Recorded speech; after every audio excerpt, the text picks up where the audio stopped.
வணக்கம். நம்ம daily banking and SSC point of வியூல 5 கொஸ்டின்ஸ் கரண்ட் அஃபேர்ஸ்லேருந்து பார்க்குறோம். இன்னைக்கு என்ன கொஸ்டின்ஸ் இருக்கு அப்படிங்கிறத பார்ப்போம். First one, panchayat advancement index was released by rural development ministry அப்படின்னு சொல்லி குடுத்துருக்காங்க. ஸோ இந்த அ ஒரு புது இண்டெக்ஸ வந்து யார் ரிலீஸ் பண்ணியிருக்காங்கன்னா, ரூரல் டெவலப்மெண்ட் மினிஸ்ட்ரி தான் லான்ச் பண்ணியிருக்காங்க. சரியா? It is a multi dimensional index used to assess the implementation of localisation of sustainable development goals across 9 broad themes அப்படின்னு சொல்லி குடுத்துருக்காங்க. ஸோ நமக்கு எஸ்டிஜி கோல்ஸ் தெரியும். எஸ்டிஜி கோல்ஸ் மொத்தம் 17 கோல்ஸ் வந்து இருக்கு. இந்த 17 கோல்ஸ ரூரல் லோக்கல் பாடிஸ் எப்படி இம்ப்ளிமெண்ட் பண்றாங்க அப்படிங்கிறத மானிட்டர் பண்றதுக்காக அத எல்எஸ்டிஜி அப்படின்னு சொல்லி இந்தியா மாத்தி வச்சிருக்காங்க. ஓகேவா? இந்த 17 கோல்ஸ 9 கோல்ஸா மாத்தி வச்சிருக்கோம். ஓகேங்களா?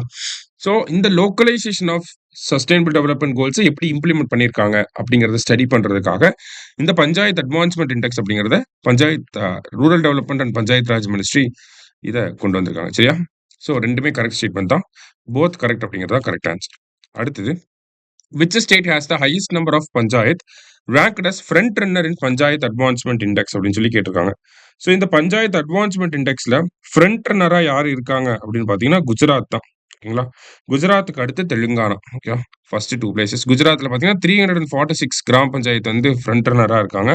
அதுக்கு அடுத்ததா வந்து தெலுங்கானால 270 கிராம் பஞ்சாயத்து வந்து ஃப்ரண்ட் ரன்னரா இருக்கு. சரியா? அடுத்தது, what type of transactions will continue to be capped at rupees 1 lakh அப்படின்னு சொல்லி கேட்டிருக்காங்க. ஸோ நமக்கு person to person UPI transaction அப்படிங்கிறது 1 lakhல கேப் பண்ணியிருக்காங்க. ஓகேவா? 1 lakh அப்படிங்கிறது த்ரெஷ்ஹோல்ட். பெர்சன் டு மெர்ச்சன்ட் அப்படிங்கிறது கூட ஒரு சில அக்கேஷன்ஸ்ல 2 lakh வரைக்கும் பண்ணலாம். ஒரு சில அக்கேஷன்ஸ்ல 5 lakh வரைக்கும் கூட நம்மளால பண்ண முடியும். ஆனா பெர்சன் டு பெர்சன் டிரான்சாக்ஷன் தான் 1 lakhல அதோட அப்பர் லிமிட் அப்படிங்கிறது 1 lakh. சரிங்களா? அத கேப்ட் அட் 1 lakh அப்படின்னா அப்பர் லிமிட் அப்படிங்கிறது 1 lakh அப்படிங்கிறது சொல்லியிருக்காங்க. Next, which university is set to become the first English university to establish a campus in Gift City by 2026 அப்படின்னு சொல்லி கேட்டிருக்காங்க.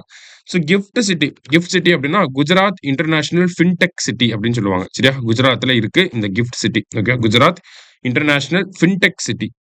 ஸோ இந்த சிட்டில அவங்களோட எந்த யூனிவர்சிட்டி கேம்பஸ் செட்டப் பண்ண போறாங்க அப்படின்னா கோவென்ட்ரி யூனிவர்சிட்டி, இங்கிலாண்டை சேர்ந்த கோவென்ட்ரி யூனிவர்சிட்டி தான் செட்டப் பண்ண போறாங்க. ஓகேவா? அடுத்தது, who has been shortlisted for the International Booker Prize for 2025. So இந்தியால இருந்து யார் ஷார்ட் லிஸ்ட் ஆயிருக்காங்க அப்படின்னா பானு முஷ்தக்.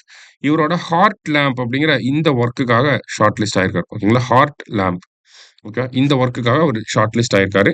இன்னைக்கு 5 கொஸ்டின்ஸ் பார்த்துருக்கோம். தேங்க்யூ.